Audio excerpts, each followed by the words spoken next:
Welcome back, ladies and gentlemen. We are ready to proceed with closing arguments at this point. So, Ms. Wise, you may proceed. Good morning. First, I just want to start by thanking you for your time and attention. Everybody's been listening to the evidence, taking notes, and paying attention. So I just want to thank you for doing that for the last couple of weeks. We're going to end where we started off. I want to talk about Dee Warner. We've heard a lot about Dee Warner over the last couple weeks. She was loved by her children, by her brother. She was married at the time. We heard that she was also kind of difficult, right? She was a woman. She owned her own business. You could love her. At times you could hate her. But we've heard what an amazing mother and sister Dee Warner was. I'm going to go all the way back, starting in 2019. We've got evidence that from January 2019 through April 2021, Dale Warner checked Dee's location over 2,100 times. 2,100 times. We knew during the course of that they also took vacations. They worked together. 2,100 times. This was the application that was used to find that location. You'll see he had to go into it. He had to hit view more, vehicle locate, and it would bring up the map. When the FBI agent was here, he showed you a handful of maps that the defendant kept with his handwritten notes on them of where Dee was and what he thought she was doing. We heard from Brian Bush, who was the ex-son-in-law of Dee and Dale Warner. Brian Bush indicated that starting in 2019, Dale approached him and asked him to purchase this small safe on Amazon. And the point of that purchase was because he knew that Dee and Zach had a safe upstairs in Zach's bedroom, and he believed there were documents in there, banking information in there. And he wanted to switch the safes out so that he could access that safe and see what was in it. Brian Bush purchased that safe on June 11th, 2019. He indicated it arrived at his home, and he took it and gave it to Dale so that Dale could switch out the safe. Brian Bush indicated that they purchased some trail cameras originally to keep an eye on the anhydrous ammonia on the property, but that Dale wanted them placed inside the home in a location where he could observe who's coming and going with documents that he thought were being placed in that safe. The defendant sends Brian Bush a number of text messages, places for cameras. And this final picture is where Brian indicated that that camera was placed, where that would have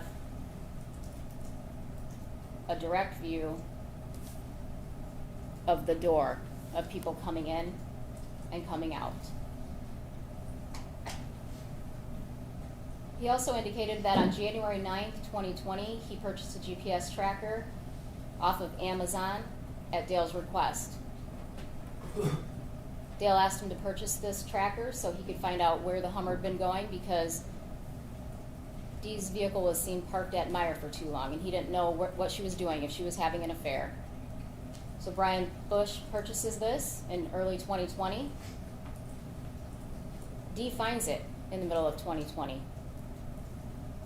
She has Dustin Lally and Raquel come over. They remove that device from her vehicle. During the course of using that device, Brian Bush put that app on his phone, and he would locate the vehicle anytime Dale asked, "Where is that vehicle at?" During the course of his numerous interviews, the defendant indicated that, no, that wasn't a tracker. That was a diagnostic tool I used in there. I only wanted to diagnose it. She thought I was tracking her. She was pissed. Brian Bush said, sure, we were going to diagnose it, but the sole reason that he purchased that he wanted me to purchase that, was to track that Hummer. We learned that Dale Warner asked Kyle Wagner, the IT guy, to clone Dee's phone. He wanted the messages, the calls, the emails. He wanted the contents of her phone. He took 90 photos of Dee's texts with her son, Zach, which were created to his account in December of 2019.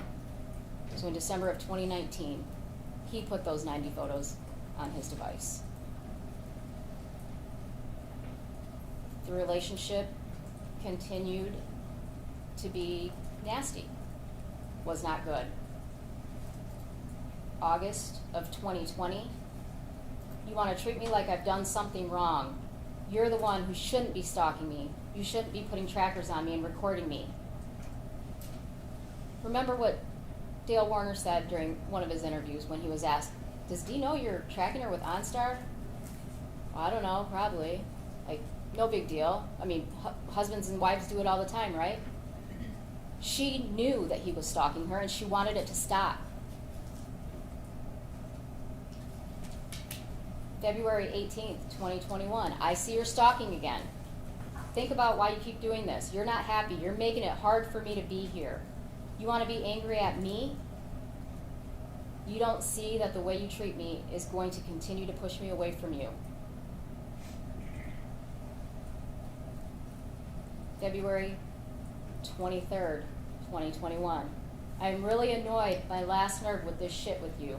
I'm ready to move out and be done with this. You treat me as if I'm not worthy of anything. If you love something, you want everything for them. You do not. You want to be in control so that the other person is powerless. I am not going to live like this anymore. Either stop or Lena and I move out. I'm sick of it.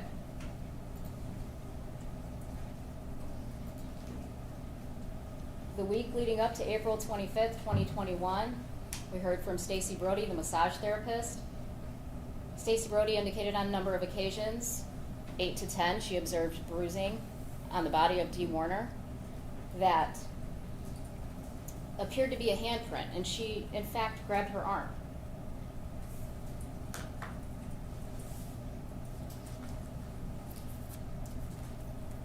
And I want to show you something. And it's not going to be a nice photograph, okay? But I want you to look at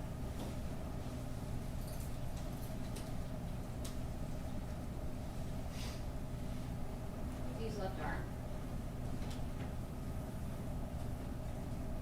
You guys all see that?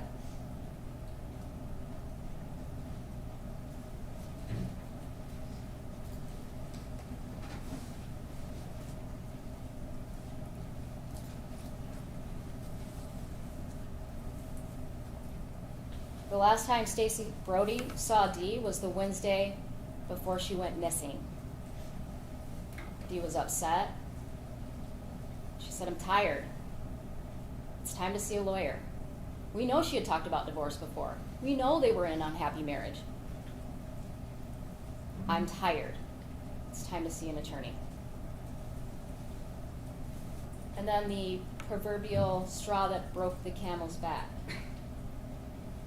Terry. Text message from Terry. Nasty. Your own husband says you take Xanax because you're a mess. That's the truth. He told me and Terry. April 24th, 2021 is when she gets that message. She comes to Amber's house and she's distraught over that message. She was throwing up. She said, we're done. I'm selling everything.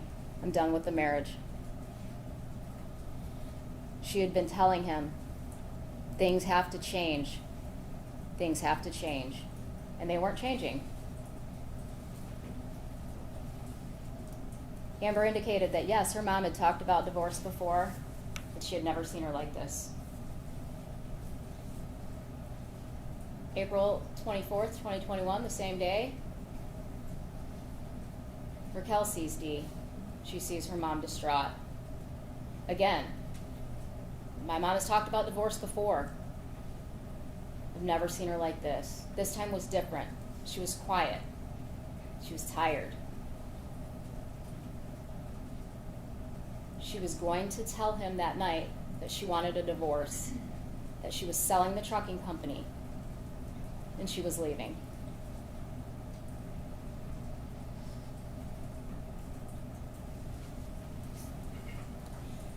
I want to remind you of what the property looked like. We've heard a lot about the property. You guys went out and looked at the property. It's a pretty big property. Building 1, I refer to as the old shop. A lot of other people have referred to it as the old shop. I think we've heard top shop. The red area in that building is because there's an interior camera on the inside of that building. And then you see the V going out, and that's again your field of what's being caught on surveillance. The north side of building 5 is the new shop. And again, that area is also has security cameras put up in there. And you can see to the west side of the new shop the exterior cameras. Building 6 on the west side of that building that building 6 was the office. The west portion of that office had surveillance cameras. And the exterior part of the office had a camera facing east. Building 7, the spray barn, does not have surveillance footage. You can't see what's inside, you can't see what's coming inside, you can't see what's leaving.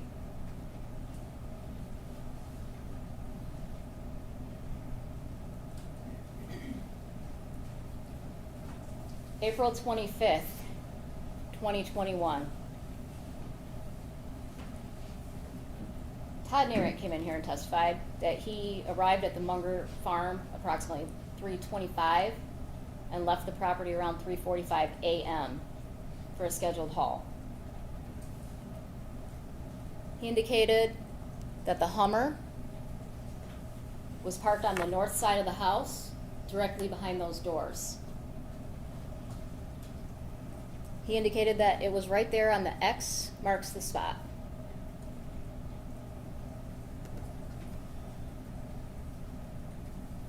Here at 7 a.m., you have the defendant driving around on the JCB to go do his farming chores. Every statement Dale has given is that Dee is snoring away when he gets ready to go spray that morning. On 4/26, when he's walking through the home with Kevin Greca, he points out where she's sleeping.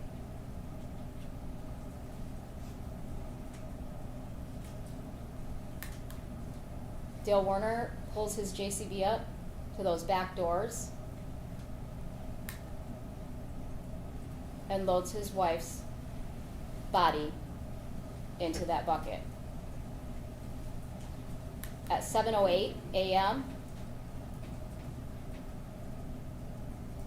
my Cadillac app shows that it's being accessed at 7:08 a.m. by Dale Warner. And what is being done on that app? The vehicle's being unlocked. We know Dee Warner kept her purse locked in her vehicle.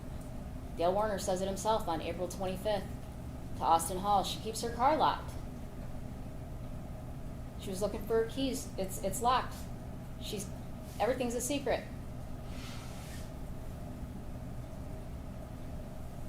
Her purse has never been found. The next thing that happens is at 7:14 a.m. and 21 seconds, Dee Warner's phone stops communicating with the towers. It's dead. No service. Again, 7:14 and 57 seconds.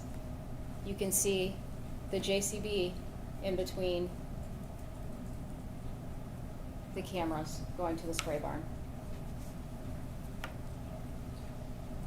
Although Georgia said she can't say exactly where that phone is, she described how there was a tower to the north of the property and there was a tower to the south of the property. And your cell phone's constantly trying to find the best signal. And so the signals are bouncing. I'm sorry, am I getting too far? I wonder. The signals are bouncing. And so during this time, that phone, that's a good indication that that phone is somewhere in there and turned off forever. Dale Warner then goes to the spray barn.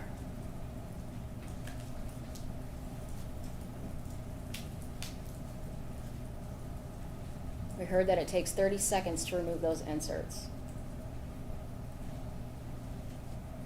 And he places her body inside there because he knows that she's not going to be found in there. Now this photograph, you look at that, and that doesn't do it justice. What did Detective Dreyer do? He found a similar safe at the store. 30 seconds to remove the inserts. 6'7". That photograph shows you exactly how much room is inside that safe. Same with that one. How do we know? Dee tells Raquel, Amy, Amber, and Zach that she's going to talk to Dale that night. She's telling them that they're selling the business and they're divorcing. She specifically had Amy come pick up their minor child so she would not be present for the argument. She has made up her mind. She is tired and she is done.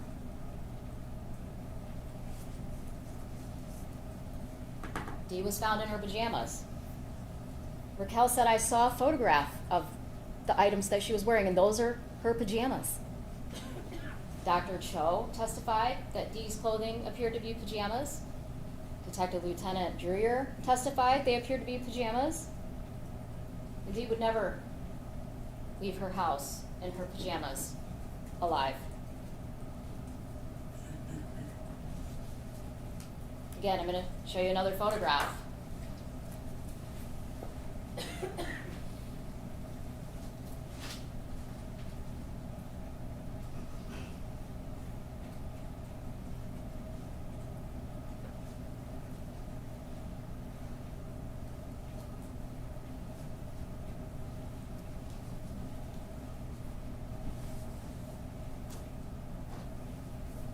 No socks, no shoes, pajamas, no bra. Detective Lieutenant Dreyer didn't find any socks and shoes inside the tank when that tank was open. Remember that? Didn't find her purse, her cell phone, any of those items, but especially not socks and shoes. They opened the tarp up. No phone, no purse, no socks, no shoes, and in her pajamas. Obviously not everything was caught on surveillance. But Dale makes quite a few statements during the course of this, right? May 3rd, 2021, he makes a statement about what he's doing on the JCB that morning.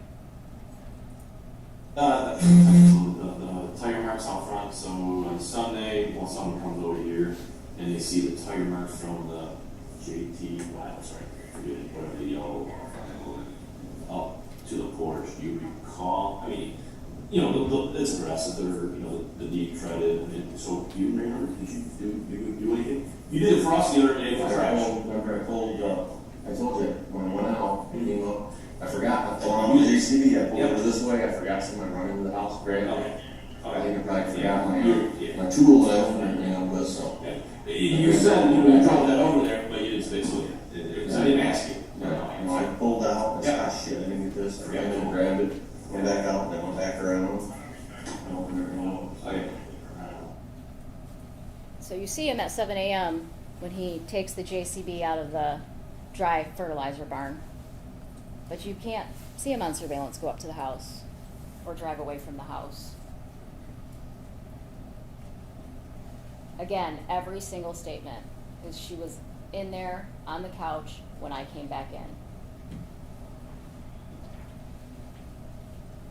Now remember, after Dale talks about bringing the JCB up to the front, he's asked about the Hummer because Raquel and Dustin saw the Hummer parked in front of the office when they got there that morning, right?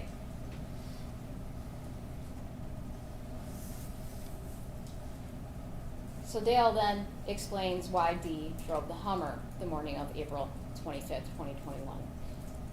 You really, the reason for that, you don't, I mean, I'm sorry, the Hummer now, one down there, is what I was wanting to drag, or was there, What do you mean? the Hummer, when it was actually down there, so, I think she was paranoid and thought there was still a tracker in it. okay, so you think that's what he took down? Yeah, I think she knew that this one could be tracked. She went on this one, and then she pulled out, went down there, put the ring on my desk, went back out, and said, "Oh fuck, you can dog track this too, because he knows everywhere I go."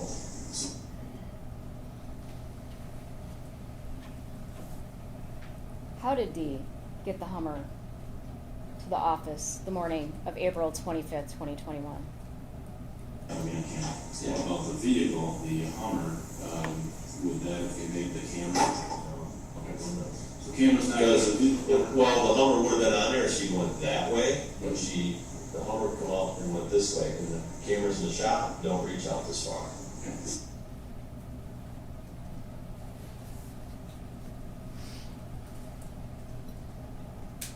The problem with that, well, a major problem with that, is the defendant draws this on the right side of the screen. He draws that X on the north side of the house. And he indicates that that is where the JCB pulled up that morning, where he pulled the JCB up so that he could run back inside. But if the Hummer's parked there, and Dee moved the Hummer, but she was sleeping, how can he park the JCB there? Those two things cannot be true at the same time. And he can't pull the JCB up to that door if the Hummer's in his way.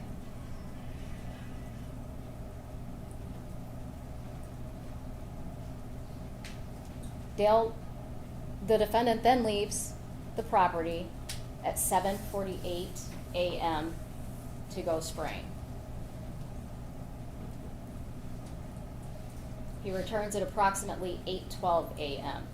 So the first time he leaves that morning is about 7:46, and he returns at 8:12. 8:47, he leaves the property again to go spraying in Brooklyn, Onstead.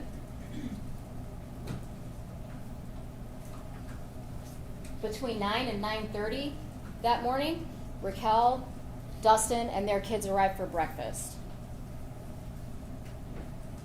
It was common for them to show up on a Sunday morning. Again, why Dale had to get her body out of that house right now and hide it.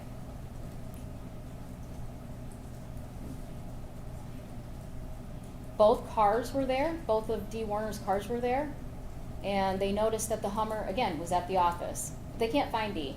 They make breakfast, they clean up, and Raquel texts her mom, "Where are you?" No response.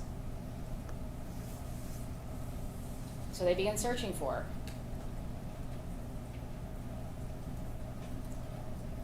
Raquel and Dustin go back to their house. They call her. All of their calls are going to voicemail. They return back to the Munger farm around 10 a.m. Raquel looks around the office. She thinks maybe her mom and Dale are down there fighting because she sees the Hummer, and she doesn't want Lena to be around that. So they go to the office. No sign of her mom there. Raquel and Dustin then check at the Hardys, Shelley and Greg Hardy. They then go to the Cedar Point property with Shelley. Raquel, Dustin, and Shelley then return to Munger, and they still can't find Dee. Raquel calls Amber, Zach, TJ, and Stephanie, and nobody knows where Dee is. But at 10:31, Stephanie calls Dale. Where's Dee? Nobody can find her. He says, I'm surprised that she's calling. Nobody should be there.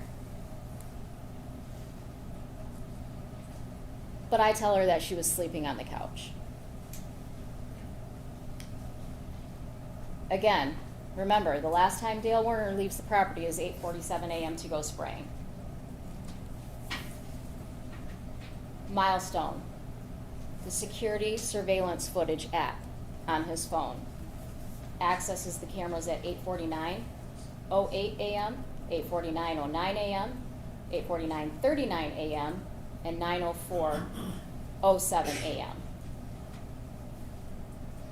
Find My iPhone, 8:48:42 a.m., 10:28:48 a.m.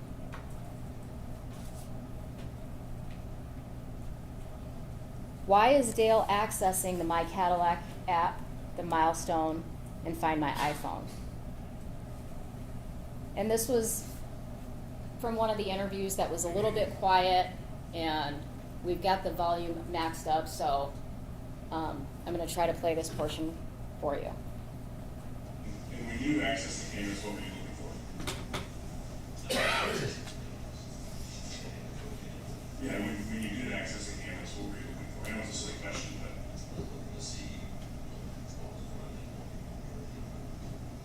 I didn't look at anything other than what's accurate because they had a lot of that. Okay, well, there's actually no doubt you accessed the cameras that morning. I'm just asking what you were looking for. It's a silly, again, we're trying to move the sheriff's department, so we just need you to explain everything as silly as it sounds, you know? They were looking to see what cars were by the way. Okay, and that's what you didn't do any access on? I didn't access them. Zach already had on the screen. They don't, we promise to be honest with each other. I did look. Just listen, there's absolutely no doubt you access the cameras. If you're just looking for your wife, then just say you're just looking for your wife. I don't I was understand. looking for my wife, but I didn't access the shit. You have access to them on your phone, correct? Yes, if it'll work, it would have worked. Okay, so when you tried to access the cameras, what were you doing? I was looking to see who was in the office and he was on the cameras.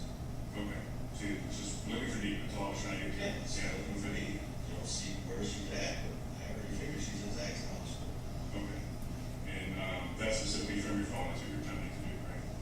Okay, and is that, I think it's called Milestone. Milestone, is that an app you typically have problems with? I'm not familiar with it, is it? Yeah, it's horrible. Okay. What are you supposed to be able to do from the app? You're supposed to look and see the cameras and see what's going on the cameras. Okay. And how often are you trying to use it? I would try to look at it. Next week or something. Then what percentage of the time do you think it works? 5%. Not too good of a stretch, You know, I right? mean, if you're in the office and you want to look at the camera system when you're in the office, it'll work. If you're in the house, it'll work. If you're working, it don't work. Okay. If you have internet access, I guess, with your phone, you should have to. And it don't work. And do you have any other issues with your phone, or is it with that app, do you think? It's the application itself? I don't know, your phone's, what's that, there's a lot of stuff that don't work.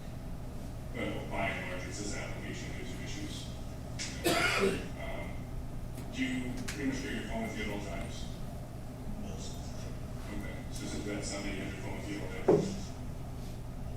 I'm pretty sure I was around that. Okay, The only time you know is if you drop it somewhere or your backtrack trying to find it. yeah, maybe both. And, that Sunday, do you remember, about what time, Stephanie called you and asked for details? I was thinking it was around 9 o'clock, 9:30. Okay, and until that point, as far as you knew, she was at home, right? Okay. I think I texted her telling her how spring was good. Okay, but until then, things are normally different, right? Essentially, okay. And then, what were you doing, why did you access the camera at that point? What did you want the camera for in the garage? This is the key.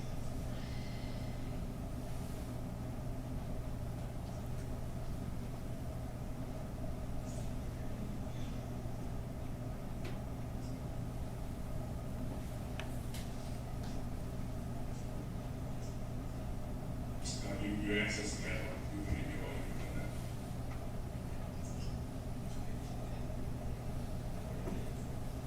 Unless there's something in it, I had a car. I'm not sure. If I open the door, get it out. I'm not saying you drove it, I'm just saying you access it for some reason. No one's all on. Access it, I got it in the email. I was like looking at my app on my phone. I'm not certain what you did physically with the vehicle, but you had access to the car. I looked at my phone to see where it was at. Okay. That would be access. Okay, I'm not familiar with what you can do with that. And So, then I started being a citizen, I started looking at my phone and tells you where it's at. okay. Tell us about that. Yeah, tell us about that. I'm not familiar with that. Just you kind of start doing it, kind of start having on your phone, and start your car, lock it, your phone. Oh, okay. I mean, I just look at the button, they tell me where the car's at, it's in the garage. Okay. And for what purpose were you doing that morning? Well, it's not there, I can see the car's there. Okay, so you would have accessed that app and it tells you where the car is, and that's why you would have done it to see where she was. And see the car's, if the car's open, it's supposed to be open. Okay. And what about when you tried to locate her iPhone? For what purpose was that? See what you can. Same thing. Everybody was trying to find their own iPhone. Okay. I know that was a little difficult to hear. But the Milestone app for the cameras, I couldn't access it. I tried and I couldn't. It wasn't working. And the OnStar app. If I got in there, I would have been getting something, but I don't remember getting in there. I didn't even have a key. I would have been checking her location. Because if the kids called and said they can't find their mom, I'm going to check. See if it's in the garage. Same thing with Find My iPhone. I was just finding her location.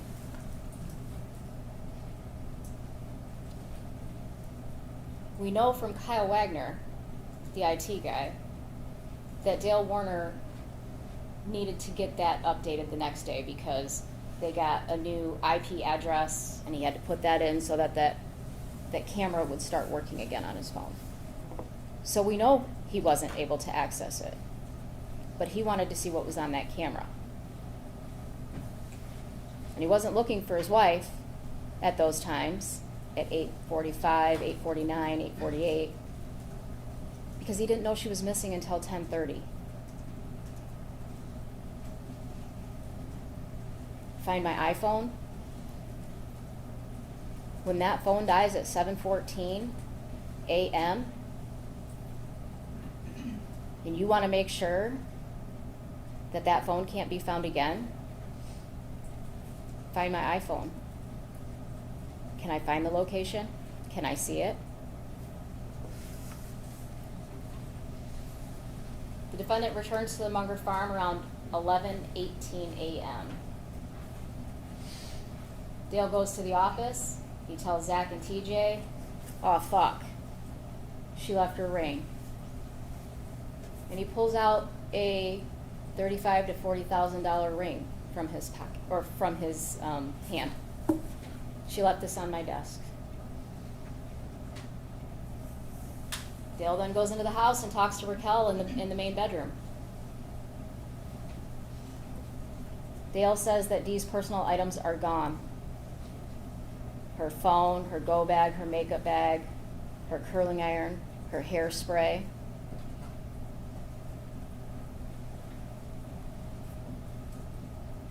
What else does he say to Raquel that morning? "Everything I've worked for is gone. We barely fought last night. I gave her a massage. And I asked her if she still loved me." Dale told Raquel, "I told Dee, through sickness and in health, for richer, for poor, and I read her our vows."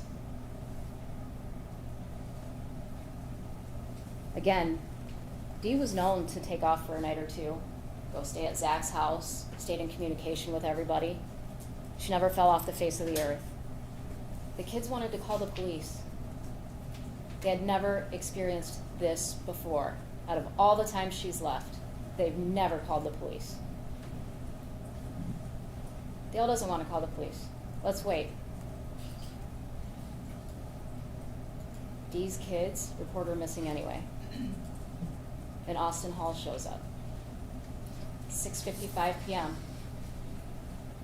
He arrives at the Munger farm. Dale tells him that he found out from Stephanie that Dee was missing, that she left her wedding ring. She's never ever left Angelina before. She's never left without her phone or communicating with anybody. She's never left without her vehicles. And that she's secretive and locks her car.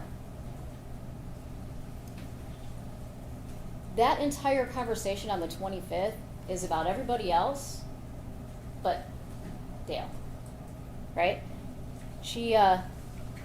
He never mentions once that they got into an argument. This is about the employees. This is about her pills, her suicidal tendencies, her wanting to leave. Alright, so I hear your wife is missing? Well, I don't know if she's missing or if she just left, so.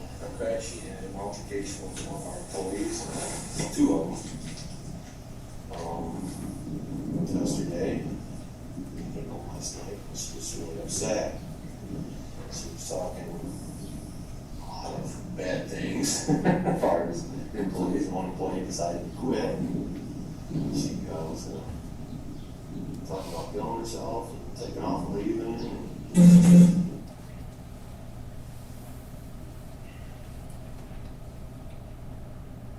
Then the following day, Kevin Greco comes to the Munger farm to speak with the defendant. He tells him that Dee called him while he was out in the field working. He could tell he was going to get an ass chewing when she called. And Dee yelled at him, "Why are you telling the help that I'm on Xanax? We're done, we're selling everything." She hung up on him. Dale says, "We never had the selling everything conversation. She brought it up. But he told her, it's not your decision." And he said they never talked about divorce. She wanted to escalate, but I wouldn't go there. After a number of days, Dale's statement is always, Dee's gone for a day or two. She'll be back. She'll be back. Again on April 26th, he's between, she does this all the time, she'll come back, but wait, there's so many things wrong.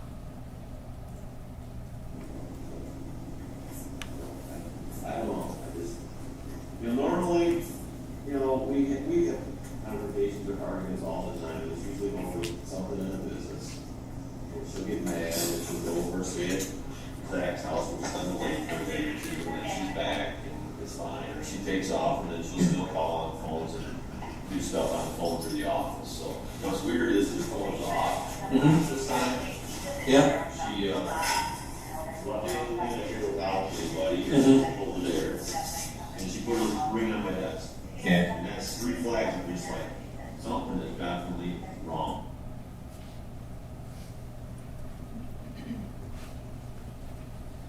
On April 29th, Kevin Greco's back talking to the defendant, and he talks some more about the length of time Dee would leave for. And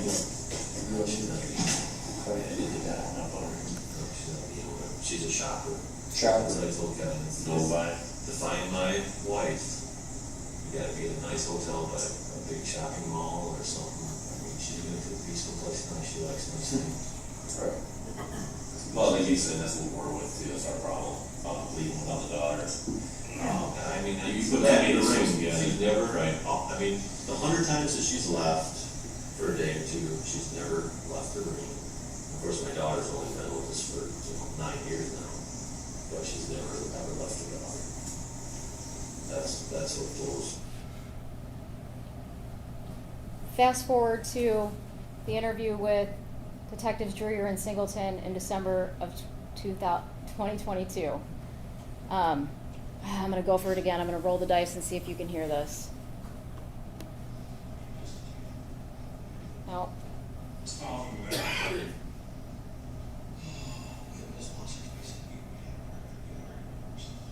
Okay. I shouldn't say an argument, we disagree on how to do things. This truck is gonna order, this guy's gonna get done, so it's disagreement on things that get done for the business. Okay. And how often would she, to my understanding, it was uncommon for her to leave for a night, go stay somewhere. How often was that happen? That was great. If you had to guess, how many times a month? Okay. And that was consistent? And it wouldn't be, you know, she would get pissed off and leave, and she just wouldn't tell me shop for the day. Or if she's really pissed off, she would take off, go to Zach's house and stay for a day or two, or you didn't know, maybe you never knew how long before she'd be back. Now by December 20th, 2022, you never knew when she was coming back.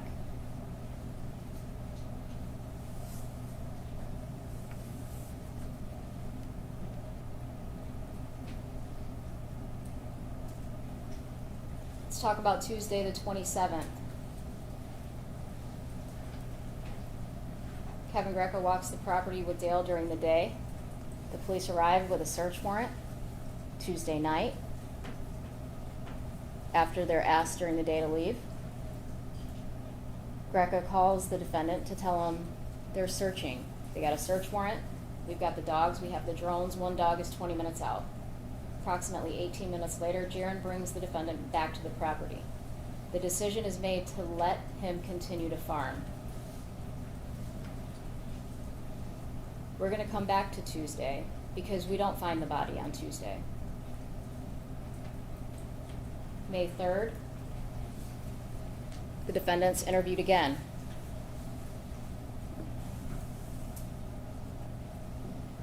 Sunday, did you have any help around here? You know, what's going on Sunday when you get back from spraying? So did anybody help you work on Sunday? Was anybody around? I know the kids were after checking for Dee, but I think, after, on Sunday, oh, what did I do on Sunday after I sprayed? where you were spraying that? Yeah, For over where? here to Leroy's, and I broke and I came back. I would have to think in my head what the hell I did after that, it's such a blur. Sure. You might be in it. You might be somewhere in the corner. No recollection of what he did Sunday.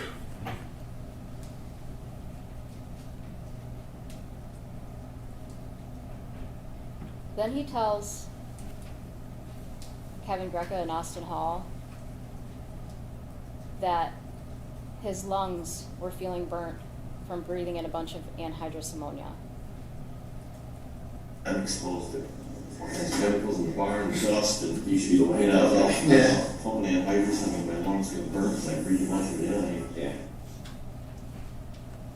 Explaining the coughing and acknowledging that he was exposed to a bunch of anhydrous ammonia. Efforts to find Dee continue.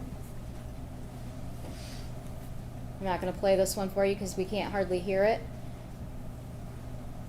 But in the December 2022 interview with MSP, where is Dee? He's 100%. She's living in Mexico or Jamaica, and she's living with the cartel. Dale, how did she get there? There's no evidence that there's no facial recognition. She's not using her passports. There's no evidence that she's left. How did she get there? You could take a $10 boat ride from Florida, maybe $50, but $10, $20 will get you there. Dee Warner with her designer clothing, her nails, her hair, dressed to the nines, taking a $10 boat ride to live with the cartel in Mexico or Jamaica.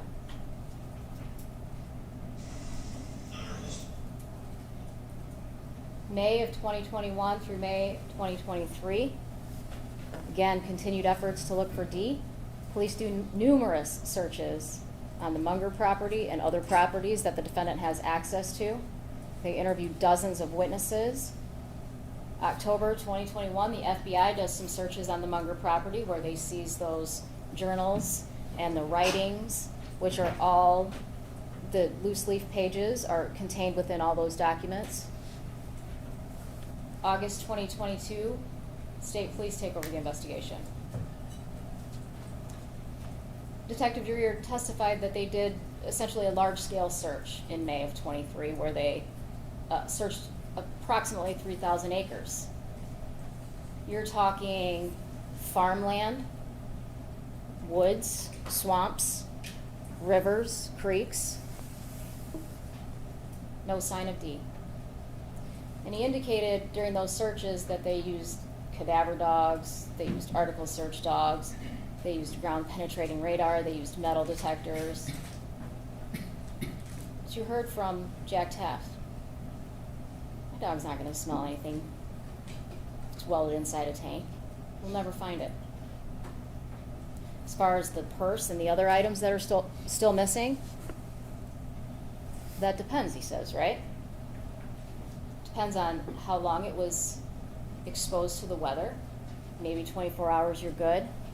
He's not going to find it if it's in any body of water. And the weather affects the ability of the dogs to find the articles as well. Again, those items have never been found. They searched every area that Dale Warner was farming the morning of April 25th. Every area that the GPS on the John Deere said he was, which again was thousands of acres. He had thousands of acres at his disposal to get rid of those items. They've never been seen. After conducting the searches on the 3,000 acres,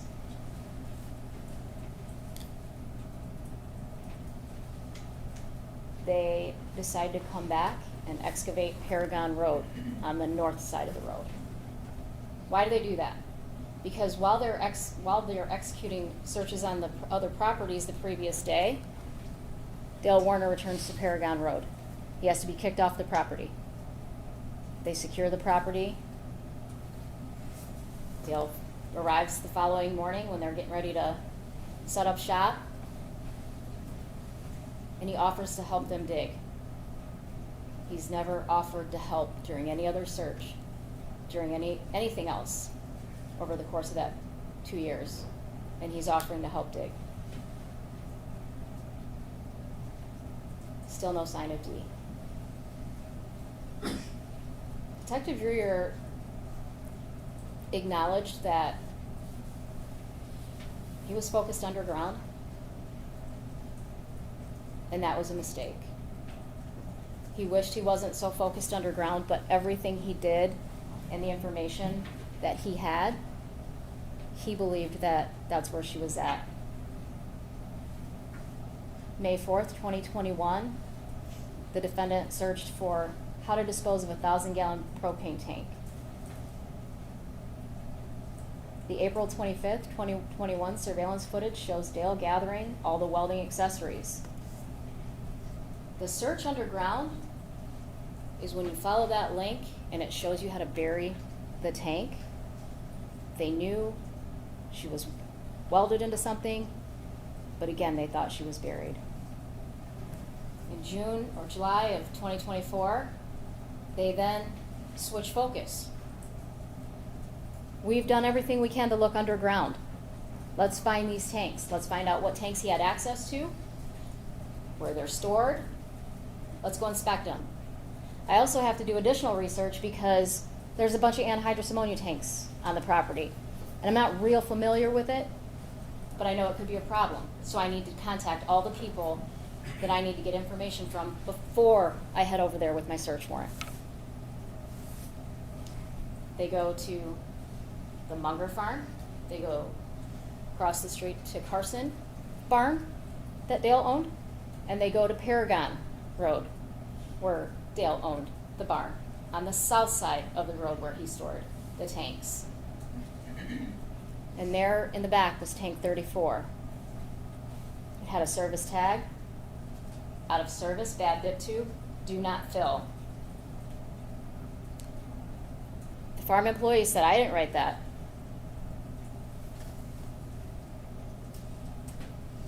They noticed a weld that looked bad, looked real bad.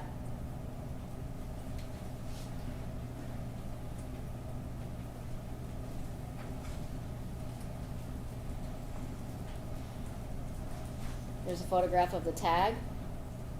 And you guys will have all this evidence if you want to look at anything. When you go back there to deliberate, you'll be able to look at that tag for yourself. Based on this, Detective Dreer gets another search warrant to take that tank to the Ambassador Bridge to have it scanned.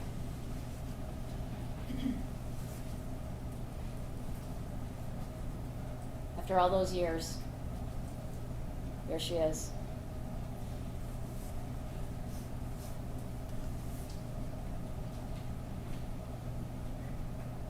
So what does he do?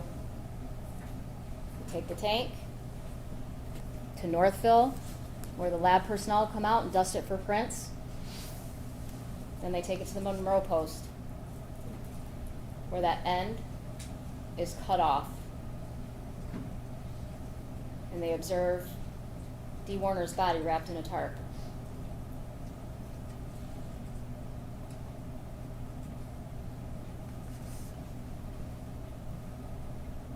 Again, there was nothing, no personal items found inside that tank that belonged to Dee Warner.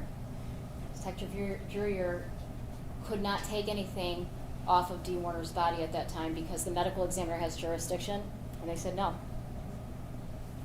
They go to the autopsy. We cannot process anything, the tape, the tarp, the clothing, anything found inside that tank, the lab has said is not suitable for testing.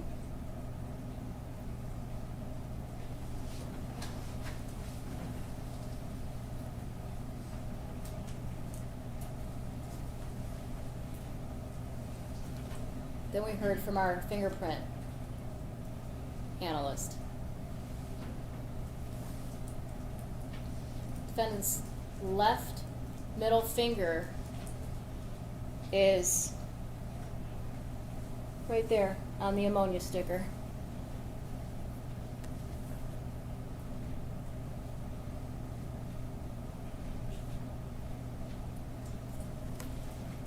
Paint samples were taken from the old shop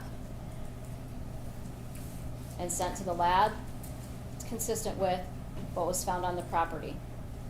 Although it's consistent with a lot of other paints, they were able to exclude paint and say, this couldn't have been used, but this very well could have been used to paint that tank. The tag on the tank, you guys have a lot of information from the FBI. There's pages and pages of Dale's handwriting. Take that tag and look at it. See the ends? Compare the ends, compare the Fs. You go back there and look at it and decide. The next thing that detectives do is consult an expert welder, Justin Schmidt. And we heard from Justin. That tank end was cut off with an abrasive cutoff wheel. How does he know that? Photographs from inside the tank, where you saw the shredding. An object such as a hook was welded to the top of the end cap to hold it up. Whoever welded that tank likely attached a chain to the hook. To line the end back up in order to weld it, something would be needed to cradle underneath. Here at 1251, we're in the old shop.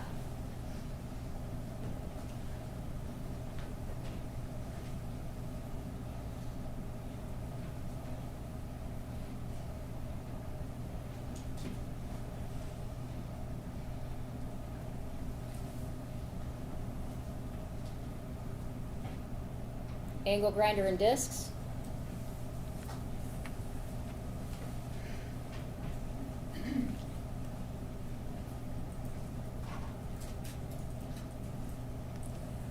114, the old shop.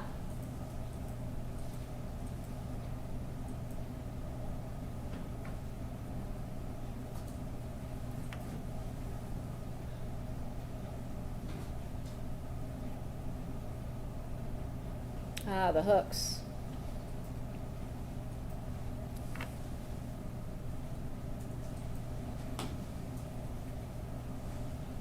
$115, he starts to walk out. Forgot something.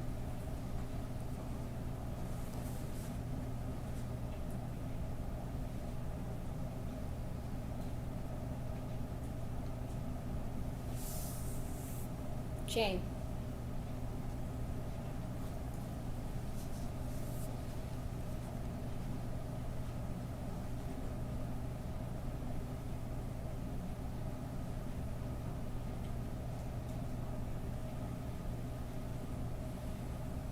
Angle grinder and discs,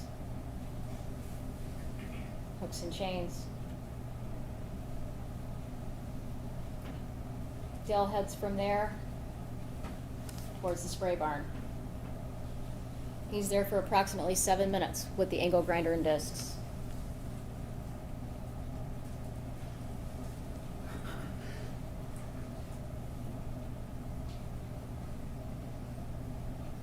The angle grinder, disc, hook, and chain are from 126 to 146 and 341 to 329.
Walking back to the spray barn.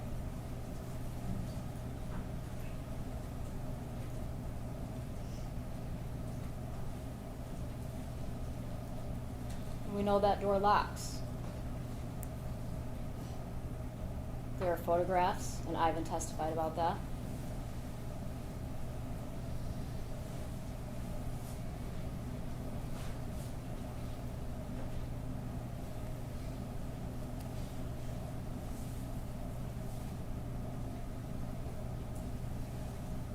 Sprayer leaves the property approximately 1:48.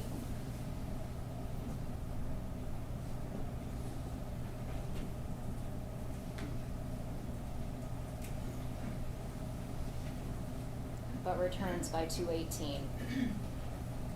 Up to the office.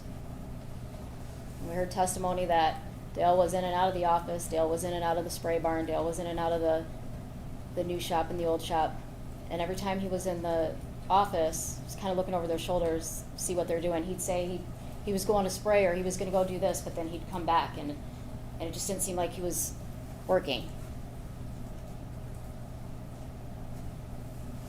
Again.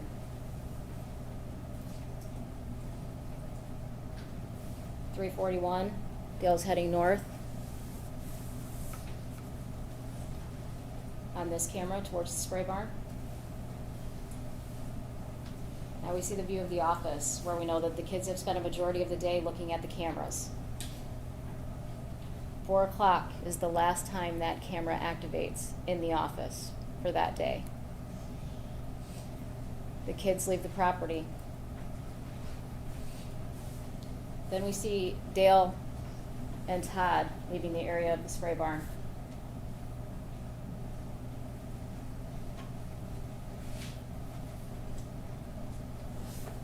Justin told us that the tank was re-welded with a gas metal arc welding process, typically called MIG welding. I'm not a welder, but he taught me a lot.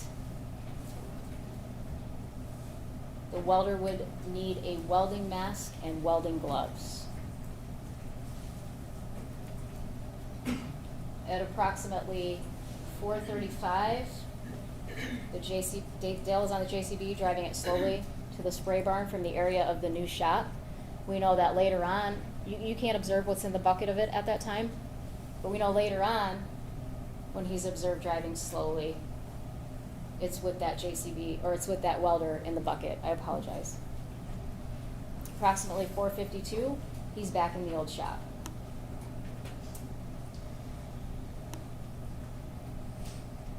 At the welder.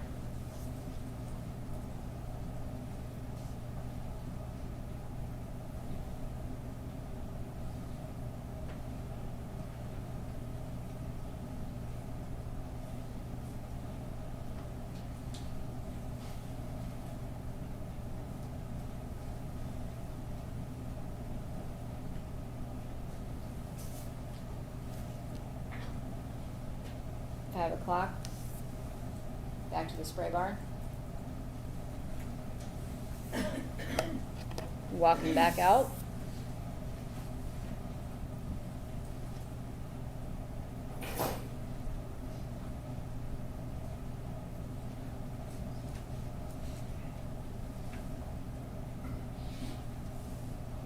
Heading back to the old shop.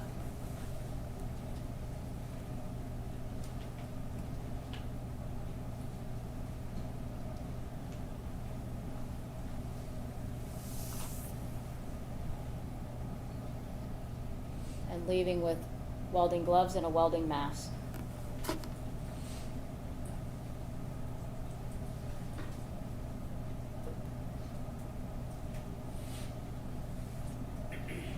We know he didn't take a welder from the old shop that was gotten on surveillance footage. The last photograph from the new shop at approximately 3:13 shows that welder just to the left of the green toolbox. And the next time that camera activates, the defendant is walking away. And you now have the welder in front of the toolbox. This was one of the welders that was located on the property during the search of the Munger farm. Justin Schmidt said that that is absolutely the type of welder that would cause create the welding marks and the indications of welding that he observed on the tank. We have a welding mask and a couple more welders here. And you've got the welding gloves. Now this area, if you look at the ramp on the left, go up to the top of it on the other side of that is where you're going to find those gloves and that mask. Dale's back to the spray barn from approximately 5:07 to 6:06 p.m., another 59 minutes.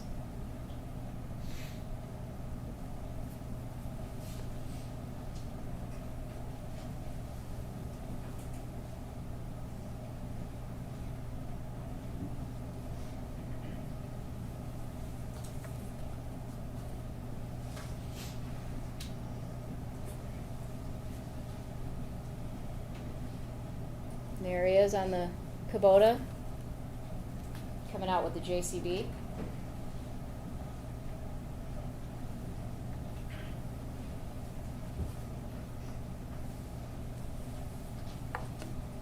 Back to the spray barn.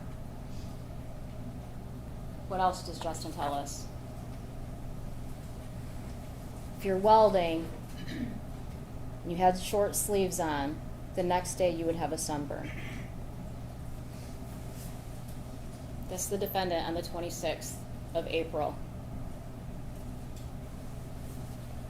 That was not on the body cam footage from April 25th, the day before, because it hadn't yet had time to come out. How much time would you need to get this job done? Justin testified that cutting off the end of that tank would take approximately 50 minutes. Welding it back on, between 21 to 35 minutes. Sanding the weld down, another 5 minutes. On the low end, you could get this done in 76 minutes. On the upper end, you're looking at 90 minutes.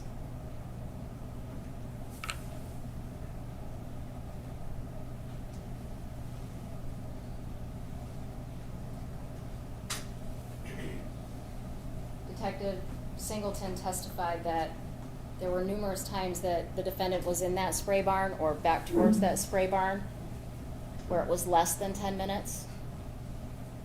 And there were times where he said, okay, these are the times where it's more than 10 minutes at a time. At a minimum, we have the defendant at the spray barn for 138 minutes on the low end, which gives him plenty of time to get that job done.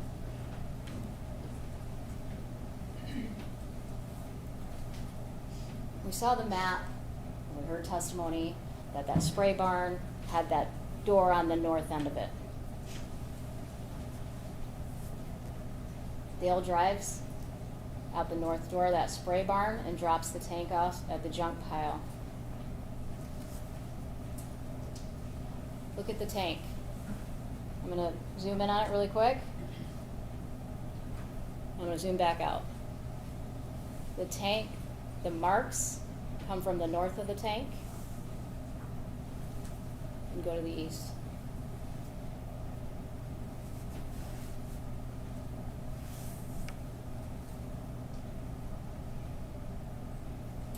Dale then returns to the spray barn, and Ivan shows up at approximately 6:28. Ivan says, I don't know, I was back there for I don't know, I might have been doing trash.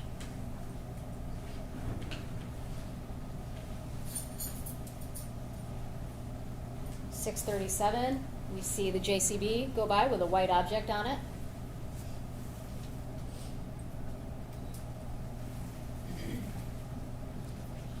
And there goes Ivan.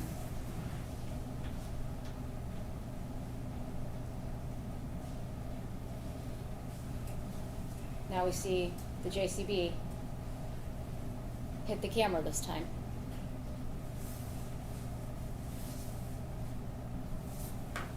"6:41, coming slowly from the spray barn with the welder in the bucket.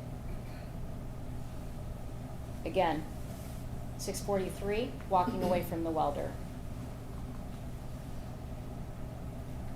6:46,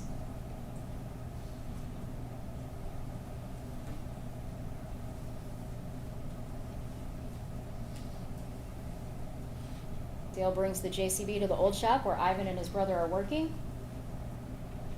Gets out. Ivan does some trash in the old shop.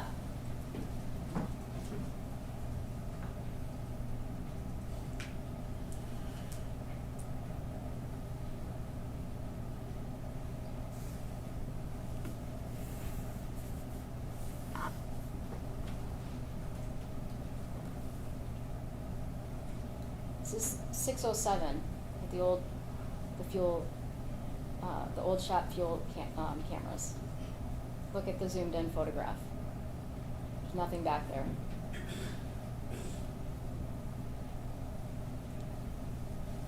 "6:37, look at the pile. Not only is that tank to the far left over there, but you can now see a pile of white in the burn pit. Here's this one. There's that one.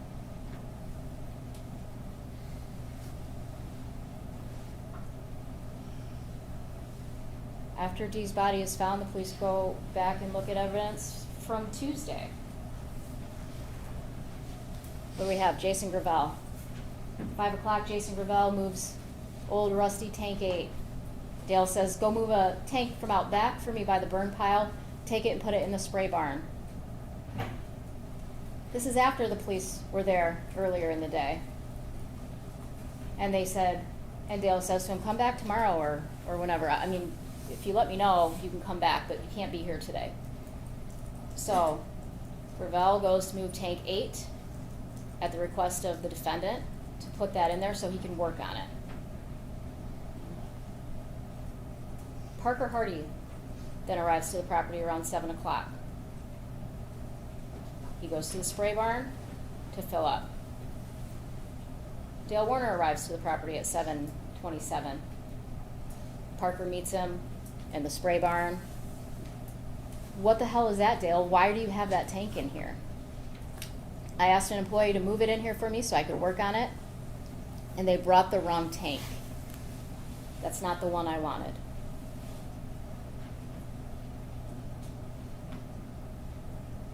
This is 4:27, a combination of the body camera, the drone footage, and the surveillance footage.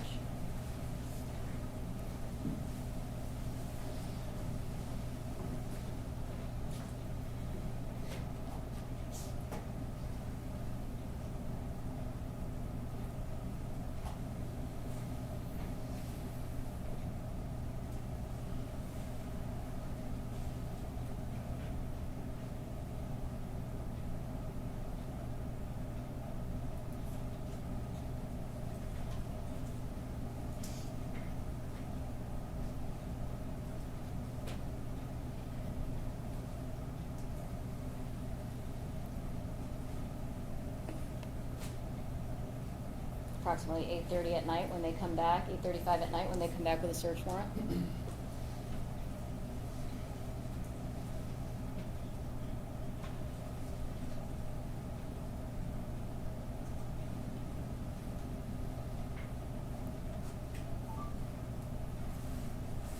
Whatever.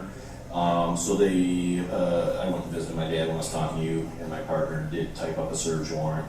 We do have that. I'm standing here with both of your daughters at the front door. I'm sorry, side door. And I'll explain everything to you. We do. It is for the dogs, the drone thing. So basically, what we saw earlier. As of right now, we're not going in your house. You know, we already went through there.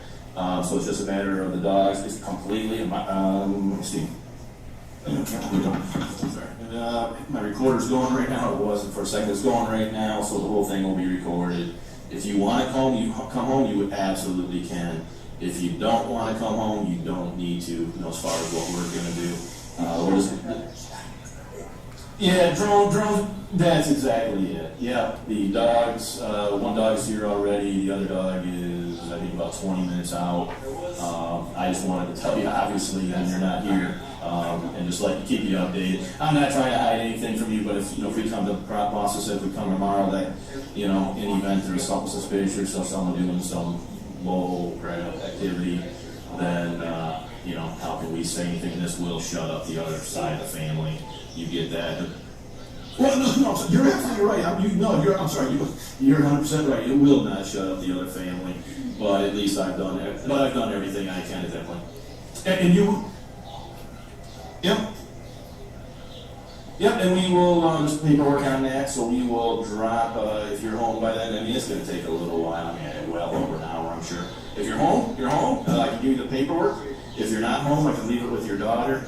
And that's it. If you got any questions, I'll have my phone on the whole time, so just give me a holler, okay? All right, thanks. Yep, bye. Thank you. Yep.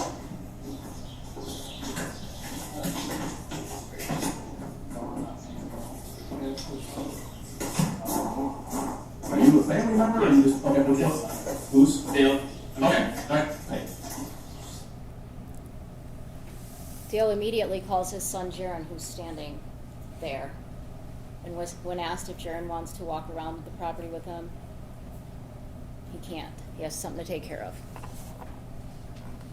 I want you to notice what's parked out here. You got a sprayer and then you have a truck on the other side, and that's the spray barn.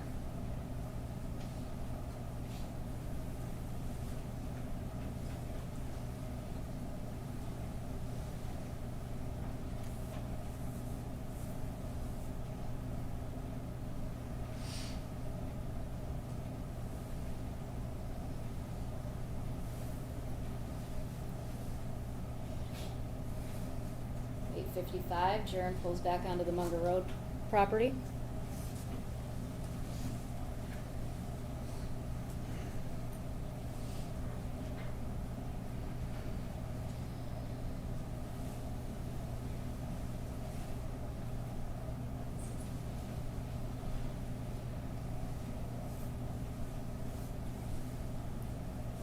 Ryan Rank says the defendant was sitting in the passenger seat and they drove right by me and pulled into that barn.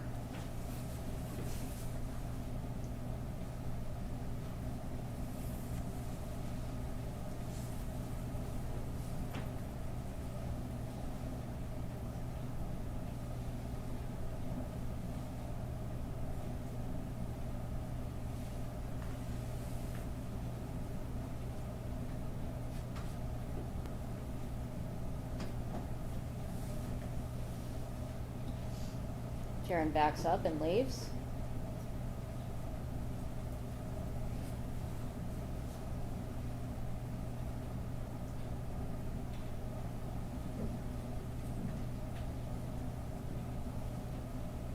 And again, who's on that JCB? The defendant. Where's he going?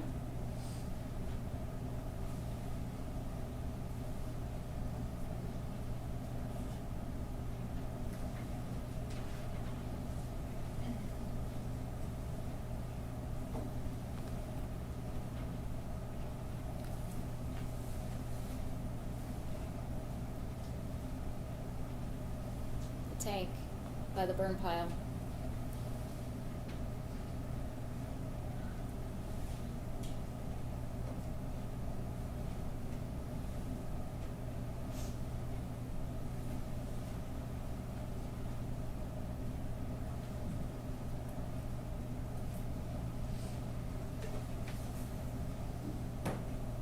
And drives away with it.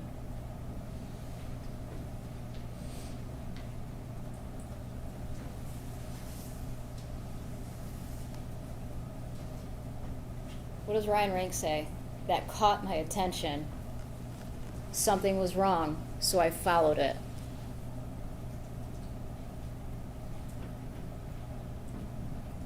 Where does the defendant go?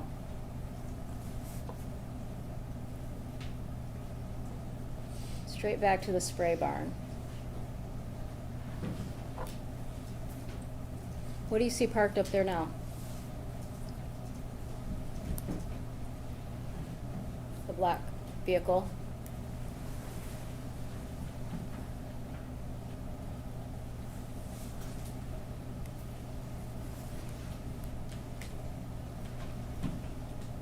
They're continuing to look through the evidence that we've missed for so long. They go back to Thursday the 29th. Body camera footage shows tank in the spray barn. Austin Hall says he was spraying the floors and was spraying us out of the building.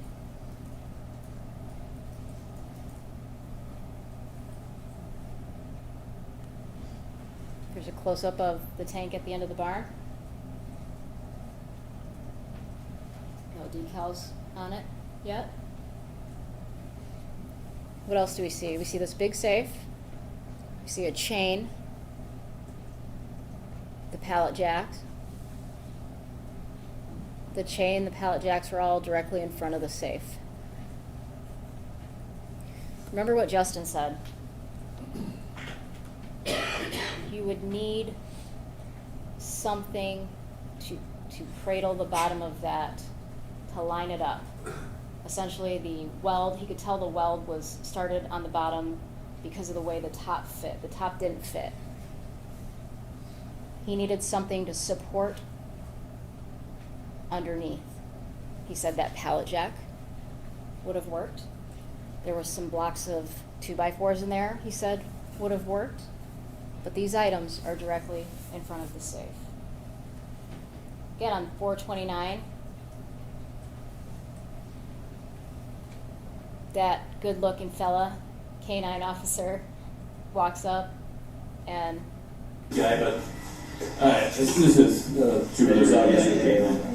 The building, and this is going to show you too if you wanted to, but it's the far east building is a chemical one, and it's just whatever. We've been loading insecticides and fungicides. Sure. I just didn't want to take the dogs in there because the floor is still covered with it, and they'll soak up through the feet. We lost one of our shepherds in that one. What you did? He indicated that they never checked inside that barn. They do what they're told to do by the OIC. He didn't not go in the barn because the defendant told him not to. It wasn't an area of concern at that time. But again, his dog would have never smelled a body inside the tank to begin with. That tank was identified by its unique design by multiple witnesses. So if you look at you're going to get the book of photographs of all the anhydrous tanks that were located, and a number of witnesses testified about the pop-off on the end, the round cover. And here we don't have that. We have this unique tank. Ivan's never seen one like this. Jim's never seen one like this. Ryan Rank's never seen one. Nobody's seen one like this. This is April 27th, 2021. When police have now discovered that Dee's remains are inside that tank, they take the return and tab, they call Jared and they tell him, we're going to take the tank up to the bridge and have it scanned, even though they already knew what was in there. If we can't figure out what's inside there, we're going to have to cut it open.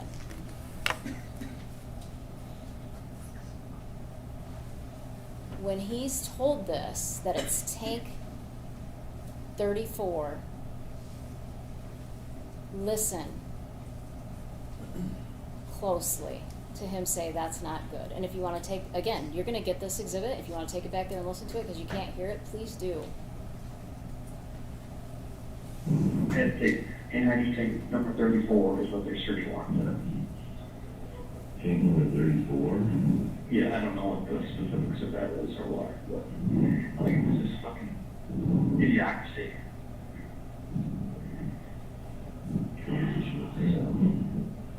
Yeah. So they took that tank and now they're using x-rays and then they don't even x-rays are cutting it open. Like we saw what a waste of fucking time.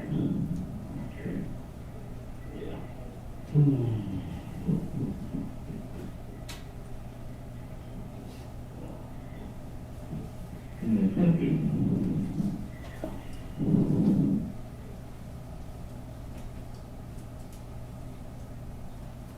Then he asked Jaron, is that the tank that we painted and put new decals on?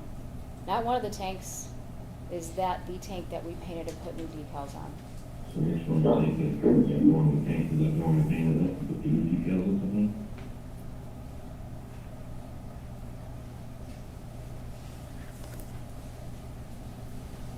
That is the same tank that was painted with decals.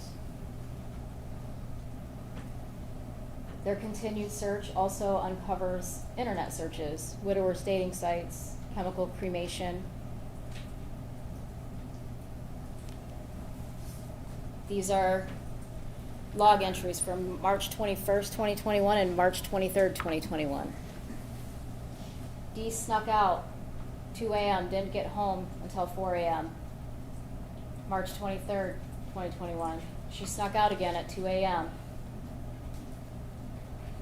The defendant has, at this point, searched for his wife's location over 2,100 times. But guess when he didn't search for her location? The 2 times that he indicated in his journal that she's sneaking out at night. That's the time you don't care? Question mark, drug dealer, question mark, boyfriend. He was adamant in the beginning, she doesn't have any boyfriends. I know for a fact she doesn't have any boyfriends. But a month before, he journaled that she was sneaking out and maybe she had a boyfriend. That's not important when you report you didn't report your wife missing, I'm sorry. When your wife's children reported her missing, you didn't think that was important to share? Not on the 21st and not on the 23rd does he check her location. You'll see a big gap on there, March 4th to March 22nd. in his journal, March 5th, they leave for Florida. They return on the 21st. He doesn't need to track her. She's with him. I've talked a lot and I'm sorry. This is important for both sides. The elements of first-degree murder are that Dale caused Dee's death with the intent to kill, with premeditation and deliberation.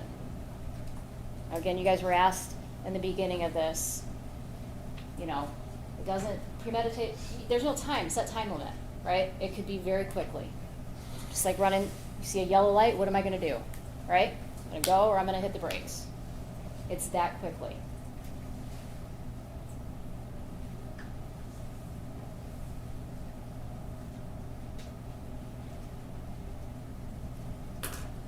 Second-degree murder, Dale caused Dee's death with the intent to kill, with the intent to cause great bodily harm, or with knowingly creating a very high risk of death or great bodily harm, knowing that death or such harm would be the likely result of his actions. Here's what I want you to think about. When thinking about intent, the defendant's state of mind may be inferred from the type of wounds inflicted, the acts and the words of the defendant, and any other circumstances surrounding the killing. The prosecutor does not need to have a motive to prove that the defendant had reason to commit the crime. But I've been through one divorce. I should just held over and go through them, no matter what. It's not worth it. he was not getting another divorce. It wasn't worth it. We heard everything he lost in his last divorce. He wasn't doing that again. 2022, he's always, again, been very consistent that he massaged his wife that night. He actually describes that for detectives in 2022.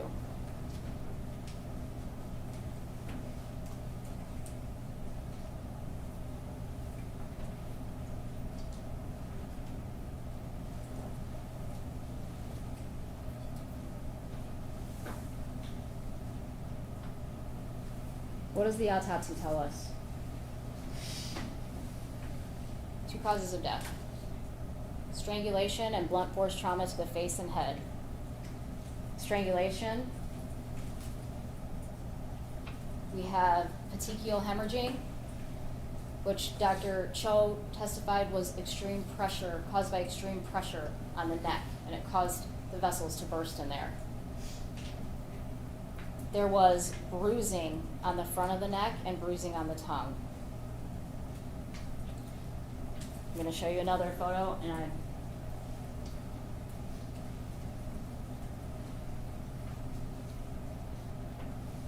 the external portion of her neck.